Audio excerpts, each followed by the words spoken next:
dviguba pilietybė yra neišvengiama ir ta prasme yra būtina. Joba, kad taip istorija susiklosti, kad dalis mūsų ir taip neįtin gausios tautos buvo atskirta, teko jai ne savo norų palikti tėvynę, išvykti kitas vakarų Europos valstybės, Lotynų ir Šiaurės Ameriką.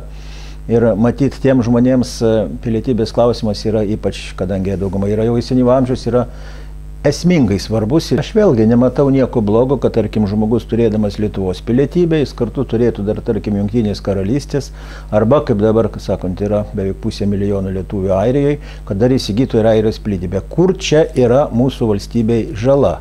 Kur čia būtų koks tai įstatymų pažeidimas arba konstitucijos, arba kad aš galiu ir pacituoti konstitucijos 12 straipsnį, kuris kalba būtent apie pilietybę, kad Lietuvos Respublikos pilietybė įgyjama gimstant ir kitais įstatymų nustatytais atvejais. Toliau sakoma, išskyrus įstatymų numatytus atskirus atvejus, niekas negali būti kartu Lietuvos Respublikos ir tos valstybės pilietis. Taigi, išskyrus įstatymų numatytus atskirus atvejus. Tai ar trukdo, kas mums Seime priimt, kad jeigu tu turi Lietuvos pilietybę, jeigu tavo abu tėvai yra lietuviai, tu gimęs Lietuvoje, tu gali dar susiklošius aplinkybėm, galima numatytas aplinkybės, įsigyti ir antrą pilietybę.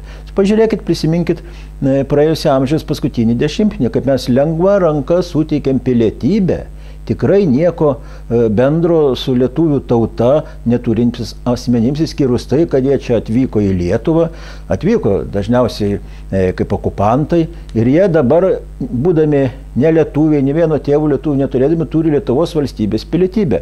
O tie, kurie gimė Lietuvoje, kurie buvo tėvai lietuviai ir buvo išvyti iš Lietuvos, dabar ir aišku, jie negalėjo 50 metų gyventi be pilietybės, kokioje tai bebūtų vakarų Europos ar Amerikos valstybėje. Jie nebetenka pilietybės. Tai yra paradoksas, matyt, kurio ir prabanga, kurios negali leisti netgi gausios šimtus milijonų, 10 milijonų turinčios pasaulio valstybės ir tautos. Ir čia matyt, įstatymų ruošiant reikėtų daugiau vadovautis ne tiek skrupulingomis teisinėmis normomis, kiek sveikų protų ir paprotinę teisę.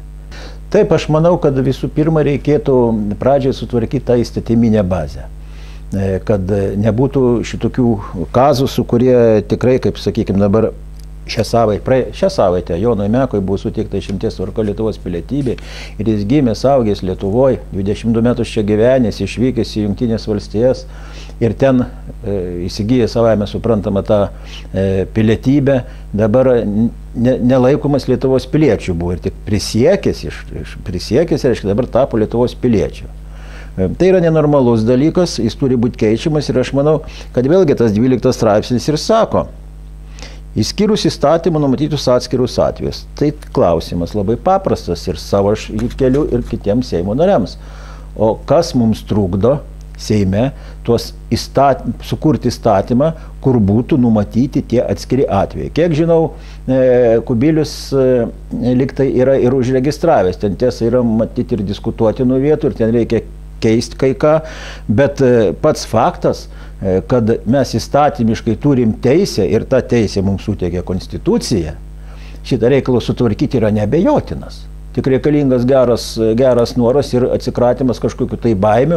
Aišku, mes turim tvarkyti su emigracija, imigracija, kitais visais dalykais, kad čia netaptum, kaip sakant, koks nors koridorius praeinamasis visokiems valkatoms, perėjūnams vieto. Bet vėlgi tai yra įstatymo reikalas. Jeigu susėdus vyrams, kurie šitą dalyką, specialistams, kurie šitą dalyką puikiai nusimano, tai labai nesunku yra sutvarkyti. Na ir aišku, savaime ir aukštesnis lygis yra pačios konstitucijos pertvarkymas, ką Konstitucinis teismas ir teisingai nurodė, kad dabartinė situacija yra tokia, kad mes konstituciją pažeidžiam. Ir šitas dalykas yra vėlgi nesunkiai sutvarkomas. Kokiu būdu? Na, konstitucija keičiama dviem būdais. Reiškia, gali ją keisti Seimo nariai, jeigu tai vėl numato įstatymas, kiek ten bus reikia, yra straipsniai, kurie yra keičiami referendumo būdu. Aš manau, kad šiuo atveju jokio referendumo nereikia, nes tai yra tiek paprastas ir sveikų protų suvokiamas dalykas, kad užtenka ir Seimo narių tam tikros, ten atrodo, 3/4 balsų, kad pakeisti šitos visus straipsnius. Kurios konstitucijos siūlytumėt straipsnius ir kaip jūs siūlytumėt redaguoti? Dabar man yra sunku pasakyti, kokius straipsnius reikėtų turėti. Man atrodo, kad 32 straipsnį turiu kaip tik konstituciją. Reikėtų truputį patvarkyti. Na, sakykime, tas straipsnis vėlgi yra būtent apie pilietybę. Kalba, kad pilietis gali laisvai kilnotis ir pasirinkti gyvenamą vietą Lietuvoje, gali laisvai išvykti iš Lietuvos ir grįžti į ją ir neprarasti pilietybės, matyti, reikėtų čia kažkaip tai įrašyti. Negali drausti piliečių grįžti į Lietuvą ir tas jo ten buvimas užsienį nėra tai, kad jis netektų tos pilietybės ir kad jis turi visas teisės grįžęs į tą Lietuvą. Visas mūsų gyvenimas susideda iš atskirų atvejų. Iš atskirų atvejų susidaro ir visuma. Ir Lietuvos piliečiai, Lietuvos valstybė sudaro ne kažkokia tai amorfinė tauta, kuri dažnai yra operuojama, o sudaro atskiri jos piliečiai susijungia, kurios jungia tam tikri bendri bruožai, bendri požymiai, tai bendra kalba, tarkim, bendras antropotipas, bendra kilmė, bendra teritorija, kur gyvena ir kiti dalykai, kurie iš esmės kiekvienam nagrinėjančiam šitos pilietybės ir tautiškumo santykius yra žinoma. Todėl nereikia čia vėlgi išradinėti dviračių. Yra semantinis ginčas, galų gale pasikvieskim semantikus, pasikvieskim lingvistus ir įsiaiškinkim, kas tas yra atskiras atvejis, kad nekiltų. Bet sveikų protų mąstant, visi suprantam, kas tas yra atskiras atvejis. Jeigu žmogus gimė Lietuvoje, abu jo tėvai lietuviai, jis čia gyvena, jis automatiškai gavo pilietybę, ką dabar konstitucija, tarp kitko, ir užtikrina. Ta atskira ar bendra atvejai, čia galim ginčytis, jis išvažiavo ten, tai įrašykim, kad gali dvigubą pilietybę turėti.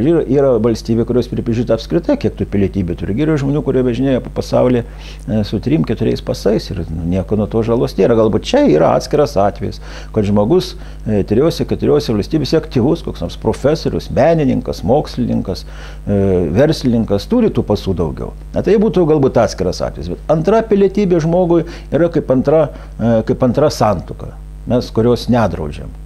Nu, ir nežiūrim labai kritiškai, maža, ką gyvenime žmogus suklydo, padarė, gal jam taip reikėjo, gal jis našlys pasidarė. O apie 3-4 matyti žiūrim truputį įtartinai, galbūt įvertinkim tai kaip atskirą atvejį, kad antrą pilietybę jis turi gauti. Neturi būti jokių suvaržymų, apie 3-4 jau tai turi būti, sakykime, galbūt ir prezidento išimties tvarka. Tai yra mano pasiūlymas toks ekspronto. Vėlgi, mes kalbam labai buitiniam lygyje. Jeigu susėdus ir rimtai šitą išdėsčius, tai aišku, čia reikėtų visą šitą reikalą įpinti į grakščias, elegantiškas teisinės savokas.